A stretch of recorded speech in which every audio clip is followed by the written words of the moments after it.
Hi everyone. In this new video I want to tell you my experience with the Chevrolet N300, or rather known as Rongguang Wuling in China. Before anything, I'm going to make it very clear to you that this is only going to be my personal opinion, what I've lived with all this time, with this vehicle, and likewise, I am going to talk about the good and bad things, and then let's start talking about the bad things. First, I'm going to talk about the issue of papers. Here in Colombia, the SOT issue is quite expensive, due to it being a 6-passenger vehicle, and if it is less than 10 years, it is costing approximately less than $1 million, and if it has been there for more than 10 years, it costs more than $1 million, and that as the years go by it may cost more. Also the vehicle tax, that depends on the department, and this is costing approximately from $750,000 a year, and that every year influences a lot, and also, depending on the department where you are enrolled. As I say, that's what happens in Colombia. I don't know about other countries, because this vehicle, it is sold in several Latin American countries now. The second thing is the absence of a rear wiper, and the N200 usually has it, because I had this vehicle a few years ago.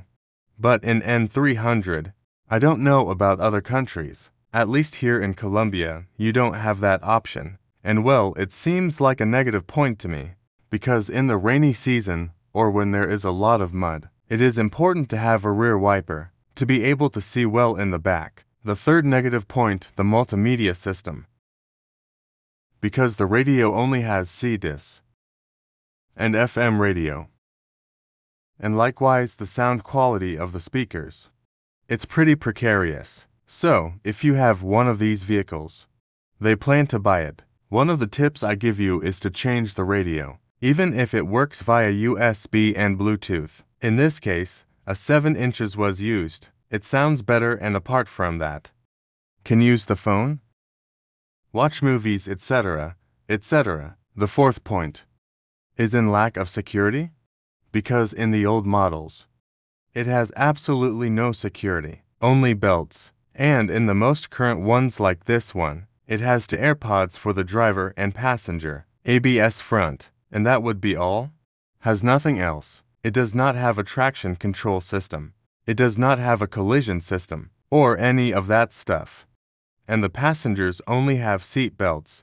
Although the good thing about this vehicle, unlike other Chinese, the thing is, has at least ISOFIX. That's for placing the baby seats. So that would be like a positive middle ground. But otherwise, it doesn't have any of those security systems.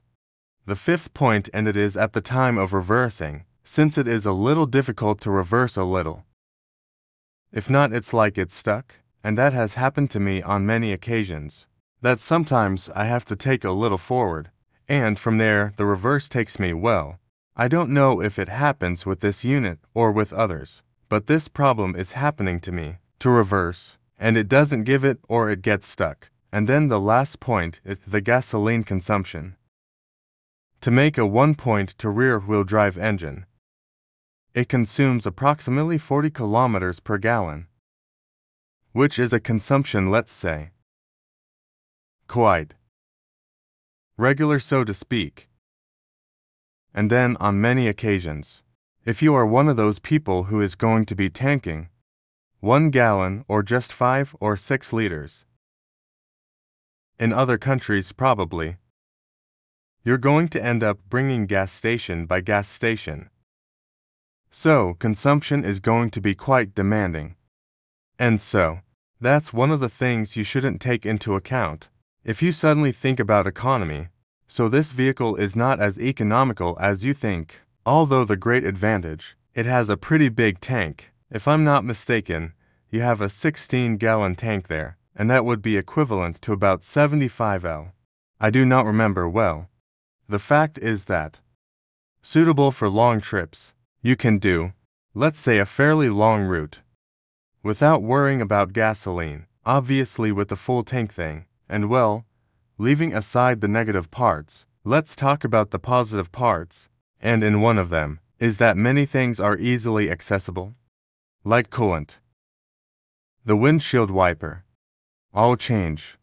Although measuring the oil is a bit difficult, but many things are easily accessible because of what the engine. It is in the center part. It's actually under the driver's seat. And it is due to balance weight. The second one is that it seems pretty good to me. And it is the issue of qualities, because many things that you touch in a minivan, they feel like they are of dubious quality. Or you feel like they are going to break it, but at least in this one they feel of good quality, and they last quite a while. Because, well, that's what I really liked about this vehicle. How much things feel fairly good. Everything you touch or what you look at, they feel quality. And well, to make a Chinese vehicle it is quite good. And I come a N300. And the interior and everything one touched, it felt of dubious quality. He either felt very Chinese or very Asian. But at least in this one it feels much better. They kind of focus well on that kind of thing.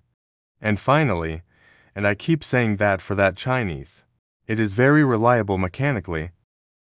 And if I tell you that it's because I come from number 200, and they have the same engine, they share the same thing as the N200 in terms of mechanics, and it is that. I had the N200 with almost 300,000 kilometers, and the engine barely asked for an oil change and coolant.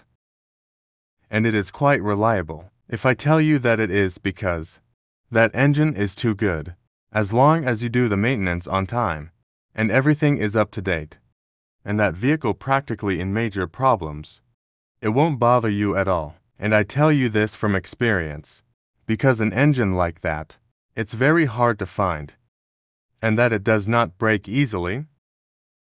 And well, there are some points that would make me dare, and they should first include a kind of grille for passengers, or a roof rack. Normally you buy them separately. That would just be optional. But although that should be included. And the second regarding the driving issue. They should add cruise control. And this is going to be pretty good, because one rests one's legs during a long trip. And well, with cruise control it would be something great, something phenomenal, but not even the new version, that the N400 does not have it either. We hope soon that in the N500, if it is going to come out, or next bullying, included. And well, this is where the video ends. This is simply a personal opinion. If you like this video, let me do it with a like. And then if they want something done with this vehicle, leave me in the comments. And well, see you next time.